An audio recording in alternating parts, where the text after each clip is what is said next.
Hello, everyone, and welcome to another episode of Autism Stories. I'm your host, Doug Bletcher, the founder of Autism Personal Coach. Autistic people are the true experts of the autistic experience, and Autism Stories is where we interview autistic people to learn from their stories, experiences, and get their insights. If you would like to be notified about each week's episode of Autism Stories, we suggest you subscribe on your favorite podcast listening platform. We would also appreciate it if you could give us a positive rating and review, as it will help others to learn about autism stories.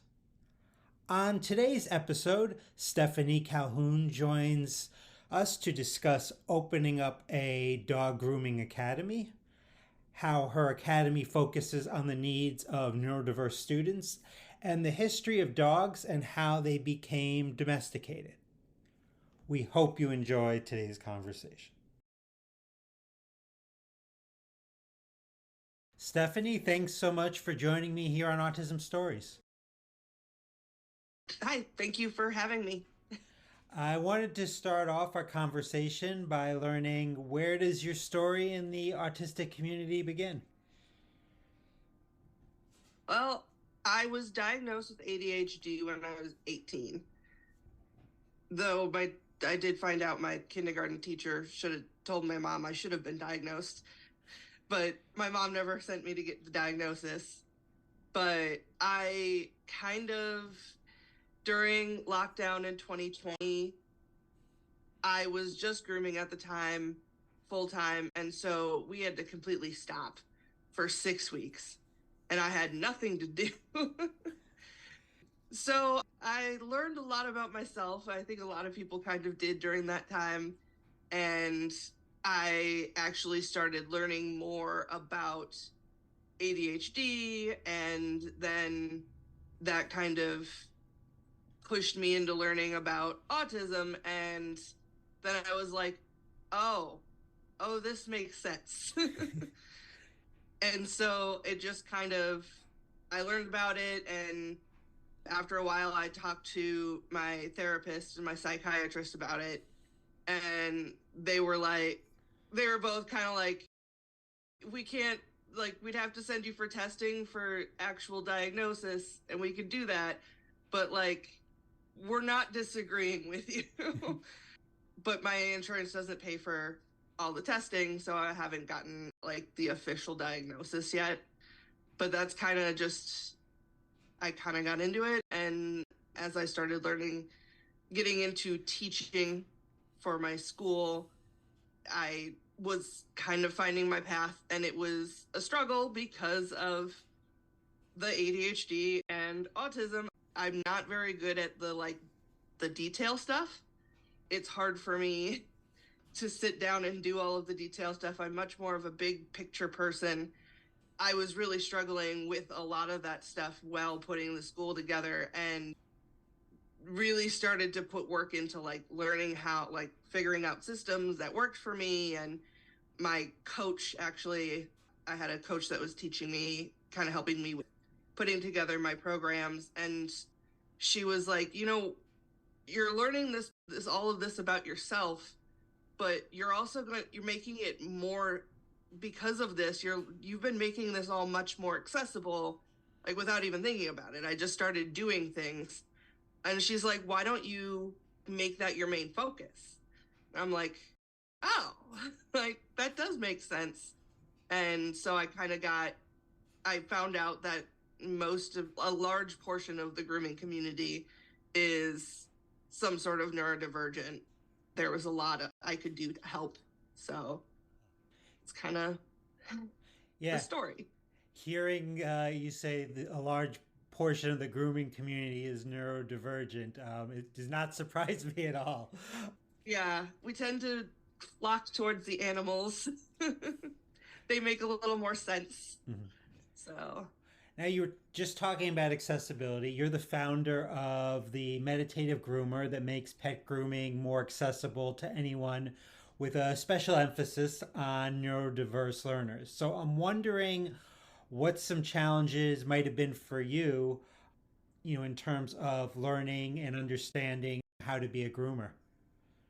for me, it was very interesting. I'm mostly self-taught. School was very expensive. It took a lot because there's so few grooming schools. Like I would also have to have traveled to go to a school. So it was a big commitment, and I did not do well in school when I was a kid, and I didn't do well in college because I didn't know that my brain didn't work the same as everybody else, and I was just kind of slamming my head against the wall all the time. And I was really like, I didn't want to commit to like going to school and then end up failing. So I ended up kind of just learning on the job, working. I started working as a bather and kind of just helping out as much as I can. And then I found there was like shows and like webinars and stuff that I could do so I could learn more. But I really struggled. I missed out on a lot of things because I didn't go to school. So I didn't learn like the background, like the CPR and first aid, didn't know what to do in an emergency, which that happens sometimes, working with live animals. I didn't learn anything like really about cleaning and sanitation. And I didn't learn anything about like the history of dogs and dog breeds and anatomy. And as I've started to learn how to learn better, like by myself, I've learned a lot of these things as I've been a groomer just over the last 10 years, but it would have been really helpful for me to learn it way at the very beginning.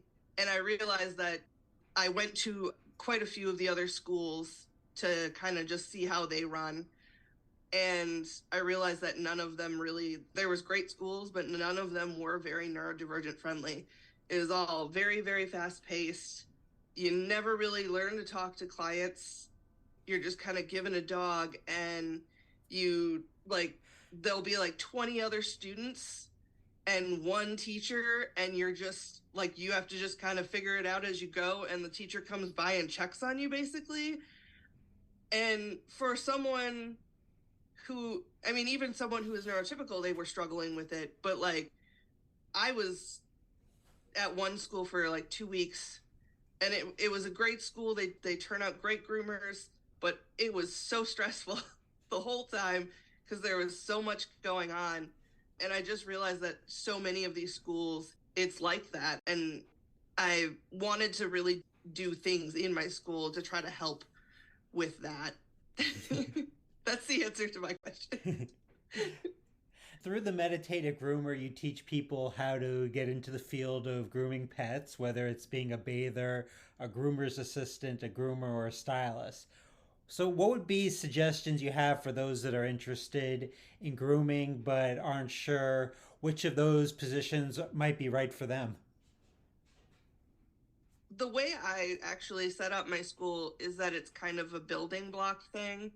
So you'll start with learning the bathing position, and you can just take that one program and then go work as a bather for a while if you wanted. And then the next, you can keep building at your own pace. And I also I travel a lot for seminars and stuff. I'll teach at shows. And so I've been also working to form relationships with other groomers in the area and across the country, that like if someone contacted me and was like, I'm curious, but I'm like still on the fence, I don't know if I want to like take the leap, I have like suggested different salons they can go to that they're willing to be like, yeah, we'll bring you in and have you watch us for a day or whatever works for them, so that they can still dip their toe without fully committing. And usually once someone starts, then they don't want to stop. So What's been your experience like with other groomers? Like in other communities, there's a lot of like a lot of competitiveness. Like when you reach out to them, like what's been your experience? it's usually one or two ways. Either they aren't really interested in getting to know anybody else and they just want to do their own thing, or they are super, super friendly. Um, we all look forward to going to shows because it's our time to get together with our tribe.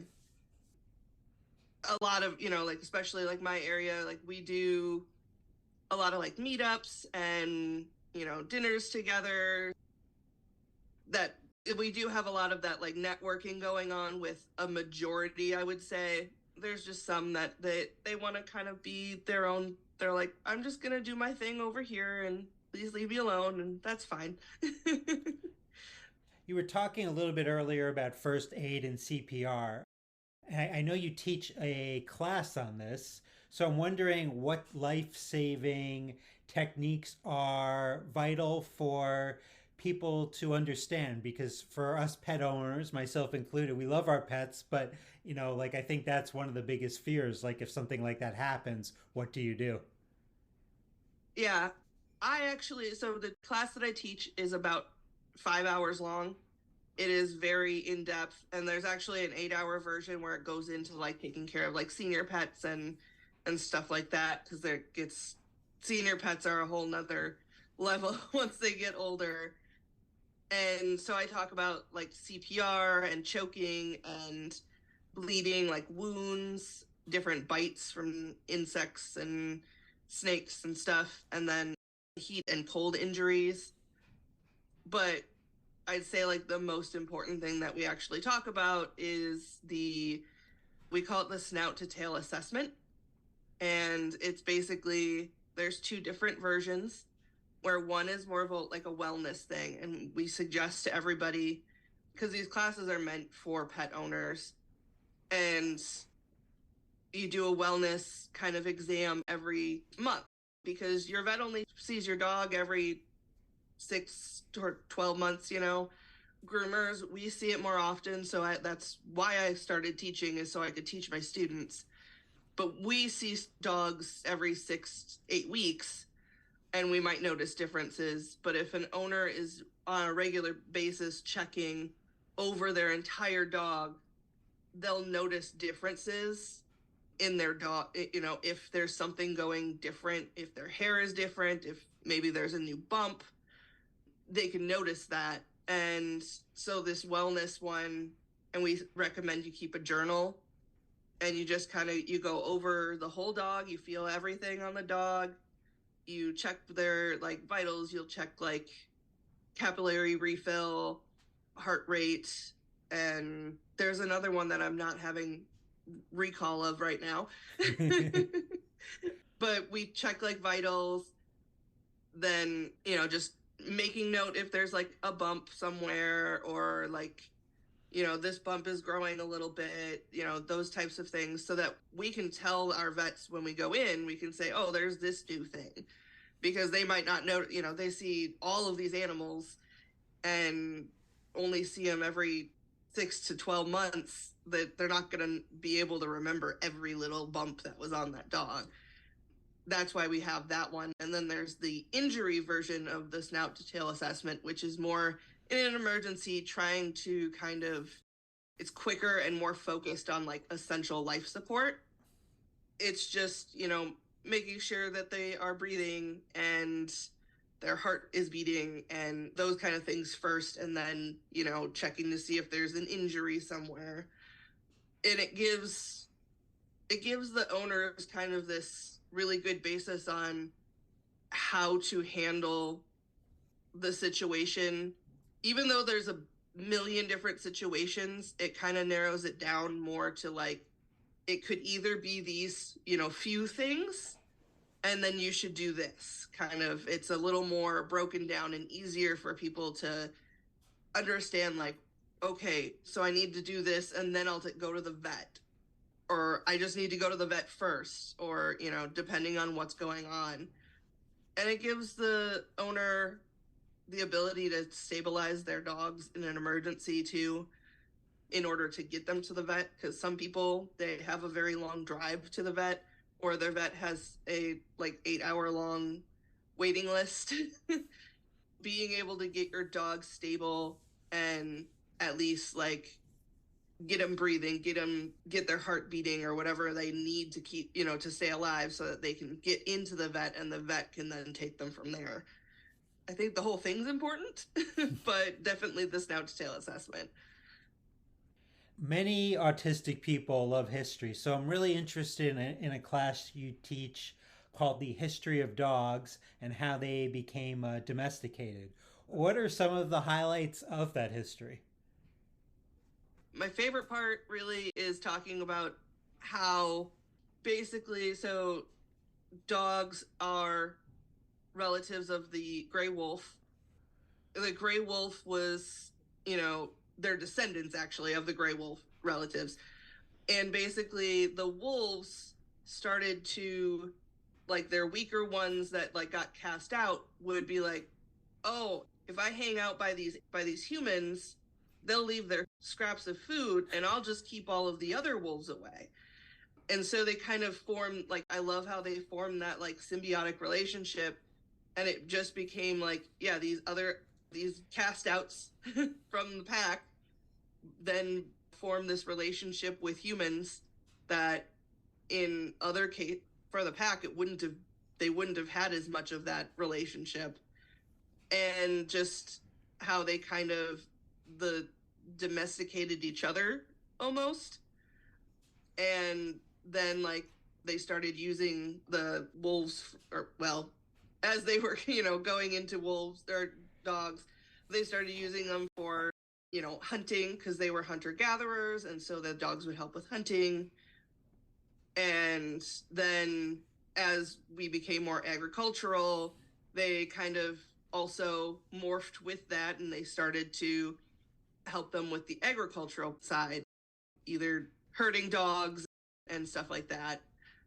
I find all of that like background really interesting on how the dogs became what they are and how involved with humans they are. It's interesting you talking about dogs hanging around humans for food. My dog definitely learned that from her ancestors, but she doesn't hang around for the scraps. If she wants the meal, she wants to leave me the scraps. So Yeah, she wants the good stuff. yeah.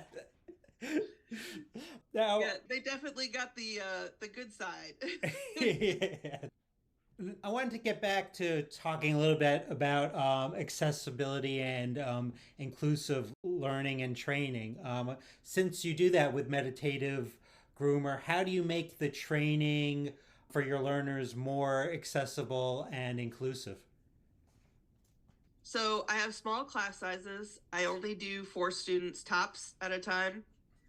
I have what I call the vibe room, which is a room where I have like a little couch and a chair where they can go in there and close the door if they need, if they're overstimulated or they just need a break, because there's a lot of noises going on. Even I have small class sizes and I only have one dog for each student at a time. So I don't have like cages of dogs barking, but with the dryers and stuff, it can still get a little overstimulating, and sometimes we just need a break. And so I have that vibe room there. And then, like, I teach them how to talk to their clients about like what they want done on their dog. And because some of us struggle with talking to other people, I have a little list where they can write notes on it, and it just helps guide them on like remembering what to ask. I have a lot of signs for like the little tiny, like the little things that might slip your mind kind of thing. So like what this cleaning product is, or different things like that. And I have those up to kind of as a like for reminders, but also it's so that they don't have to think about it as much. I don't want them thinking about as all of the little details. I want them concentrating on the dog. I have those signs up so they don't have to think as much. I have like a little product list that helps you decide which one. It's right there so they can easily just like, oh, I need to get this, stuff like that. I have a variety of different teachers so that they learn different ways, because my way of grooming might not work for everyone else. Even just the difference between right and left handed. I had a left handed student and I'm right handed, and it was very difficult to show her how to scissor, because I'm like, I hold it this way, but you should hold it this way. So I have a variety of teachers so that I can have them help me in certain situations that maybe they would be better at. And just so that they get different ways of like doing things in general, and they can kind of work with what works best for them. And then I do, at the end of the week, I do a weekly check-in with everybody, like a little private in the office. We just talk about like, are you having any troubles with anything? What can I do to help you? Kind of just getting that feedback. I'm just, in general, I'm trying to learn all the time. It's always that you never know what you might come across. So I'm trying to learn all the time. And then I work really hard to communicate with my students that I want to work with you in whatever you need help with. So it's very much like, okay, you're struggling with this. Let's figure out how we can help you not struggle. I try to work with each individual and just really that's why I have the small class sizes, so I can work more individually with everybody. Mm-hmm. So, and how can our listeners learn more about the meditative groomer? The website's meditativegroomer.com, and then Facebook mostly. I eventually will start working on TikTok, maybe someday. Really bad at that kind of stuff, so. But yeah, mostly my website and my Facebook. So I kind of wanted to end our conversation talking about podcasting. As you have become a co-host of a podcast, Grooming the Spectrum, in this past year, what can people expect if they listen to Grooming the Spectrum? Mostly chaos. I don't do well with like writing notes usually. It can be really distracting for me to have notes because I am a slow reader, but I can like really talk when I get excited about things. And then so my co-host Meg is very like basically writes a script for themselves. So luckily Meg kind of keeps me, from floating too high, too close to the sun, because otherwise it would just be complete chaos and tangents of like random, oh, I read about this research paper. Because when I get into something that I'm like, I did a lot of research into, it all comes like flooding back and I can't stop. So there's one research paper on D&D and neurodivergence, and I think I refer to it in almost every episode, and Meg has to stop me from going off on a tangent about how good of a research paper it was. But we try to do a balance of more informative episodes where we talk about a different topic. We've done unmasking, depression, decision paralysis, and some other ones that I can't remember. But we do like full-length episodes where it's just us talking about it. We've done a lot of research into each one where we talk more about like the science and stuff like that we at least what we can understand. But just kind of talking about that and like how we deal with things. And we talk about, we have a group called Grooming on the Spectrum. It's a support group on Facebook. We'll ask people ahead of time, like, hey, what do you want to talk about? Or like, ask questions and we'll bring that up. But just, anything that we want to, that relates to that kind of topic that we're on. And then we try to also do about the same amount of interviews with different groomers who are neurodivergent. We've done different ones with a bunch of groomers that you probably wouldn't know the name of. But they're all really good and like really good and interesting stories, kind of like what you do, but just more grooming related. Yeah. So yeah. And yeah, the group also where we'll like post, how are you doing today? Or like we'll post if we find like a cool TikTok video or YouTube video or whatever, just sharing to support each other. And then we're planning for next October, we're doing a retreat where people can get tickets. We're going to get a cabin in Baraboo, Wisconsin. And we're going to have some like classes on mostly neurodivergent related grooming things. And we're going to have a couple different teachers and just kind of all hang out at a cabin together. So Sounds like fun. Well, Stephenie, thanks so much for joining me today. It was great to meet you and learn more about your grooming. awesome. Thank you. Thank you for having me. This was awesome. Thanks so much to Stephenie for the conversation. To learn more about Stephenie and her grooming academy, please check out the link in the podcast description for this episode. Here at Autism Personal Coach, our clients are the experts, our coaches are the guides. The majority of supports for autistics are not helpful. They try to fix us, not support us. That's why many are confused when we say our clients are the experts. Experts of their lived experience. Our clients are the experts for what's worked for them and about the things that they need and want in their lives.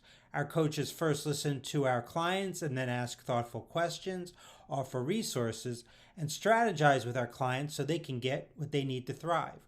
Would you want a guide in your life to coach you to get you the things you desire? If so, then visit autismpersonalcoach.com for more information. I hope you enjoyed this episode of Autism Stories, and if you did, if you could tell a friend, foe, or anyone you know about it so they could have the same enjoyable and educational experience as you when listening to Autism Stories, it would be very much appreciated. Until next time, I'm Doug Bletcher of Autism Personal Coach. Talk to you then.